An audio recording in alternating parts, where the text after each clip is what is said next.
على رسوله الكريم. أما بعد، فقد قال الله تبارك وتعالى في القرآن المجيد والفرقان الحميد: أعوذ بالله من الشيطان الرجيم. بسم الله الرحمن الرحيم.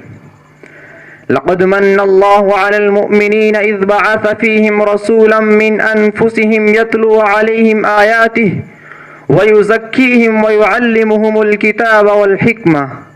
صدق الله العظيم.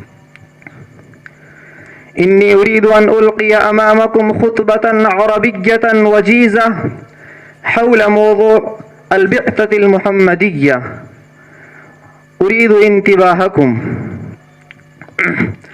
صرح طرفك في عالم القرن السادس المسيحي، ولا يفتننك الأبنية الشامخة المشيدة والملابس الفاخرة المزخرفة وقناطير الذهب والفضة المقنطرة، فذلك ما تراه في مجموع الصور القديمة ودار الآثار العتيقة. ولكن انظر، هل ترى للمروءة حياة في ناحية من نواحي الشرق والغرب؟ احبس نفسك واستمع. هل تحس لها عرقا ينبض وقلبا يخفق؟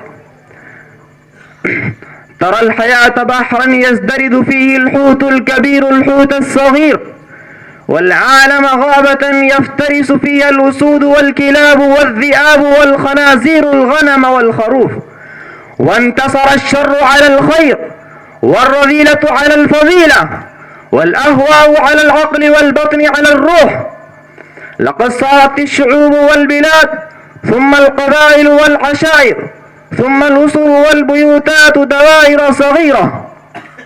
وقد اعتاد أصحاب الطموح والكبرياء أن يسكنوا فيها كالأقزام، لا يذيقون بها ذرعا ولا يعرفون عنها بذلا، ولا يرون في ذلك حياة، ولا يعرفون بشرية أوسع وعالما أفصح.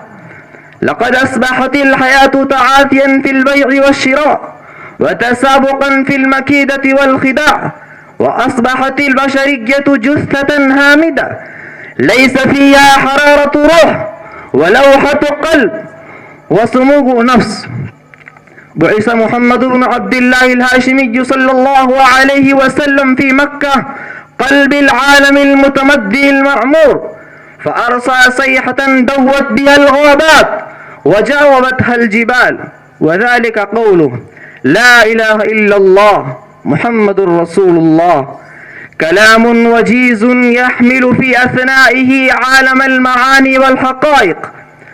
لقد شهد التاريخ بأن أسس الحياة الكاذبة المزورة ودعائم النظم المصنوعة الجائرة لم تتأثر ولم تتزلزل بشيء مثل ما زلزلت في هذه المرة بهذه الكلمة الوجيزة البسيطة، وأن الذهن البشري لم يضرب قبل هذه ضربة موجعة فتألم بها هذا الذهن البليد واستشاط غضبا وقال: أجعل الآلهة إلها واحدا إن هذا لشيء عجاب.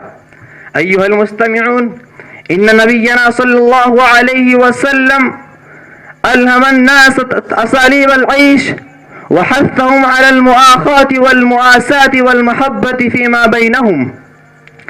على هذا الأساس نهضت هذه الأمة، وبهذه الرسالة انتشرت في العالم. وإنما أجاب به رسل المسلمين في مجالس رستم ويزدجر يمثل تمثيلا صادقا لروحها ونزعتها.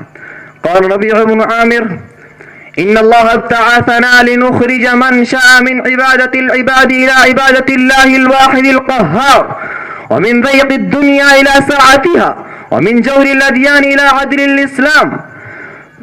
ولما أمكنهم أن يؤسسوا دولة على منهاج دينهم وأساس عقيدتهم، نفذوا فعلا ما كانوا يدعون إليه غيرهم. أكتفي بهذه الكلمة.